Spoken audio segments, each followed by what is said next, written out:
खबर प्राप्त भएको छ तर यो पुष्टि हुन बाँकी छ।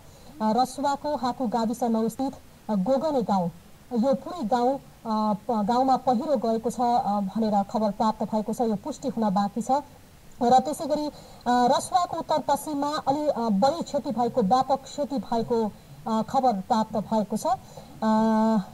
र सम्पूर्ण दर्शकहरूलाई यो अवस्थामा, यो विपदको घडीमा सुरक्षित ठाउँमा गएर बस्नको लागि हामी आग्रह गर्न चाहन्छौँ। धैर्यता लिनको लागि आग्रह गर्न चाहन्छौँ।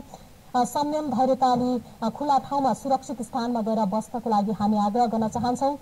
र दिउँसो भूकम्पकै कारण अवरुद्ध भएको विमानस्थल अहिले सुचारू भएको खबर पनि प्राप्त भएको छ।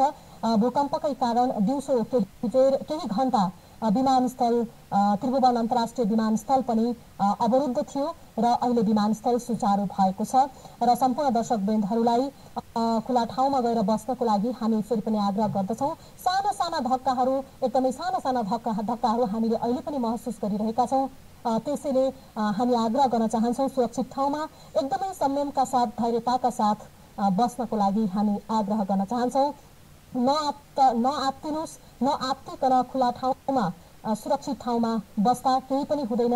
नआत्तिकन बस्नको लागि हामी सम्पूर्ण दर्शकहरूलाई आग्रह पनि गर्न चाहन्छौँ। र आज बिहान लमजुङमा केन्द्रबिन्दु भएको भूकम्प 7.8 रेक्टर स्केलको भूकम्प गएको थियो र त्यो भूकम्पबाट धेरै क्षति, मानवीय क्षति र भौतिक क्षति भएको छ। काठमाडौँका धेरै धरोहरहरू, धार्मिक सम्पदाहरू भत्किएका छन्। कच्ची घरहरू भत्किएको अवस्था छ।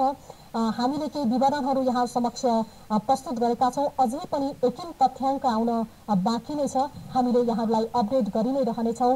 र अहिलेसम्म काठमाडौँमा 242 जनाको मृत्यु भएको खबर छ। त्यस पछाडि भक्तपुरमा 144 जनाको मृत्यु भएको खबर छ। सबैभन्दा बढी मानवीय क्षति काठमाडौँमा भएको छ। 242 जनाको मृत्यु भएको खबर हामीलाई प्राप्त भएको छ। र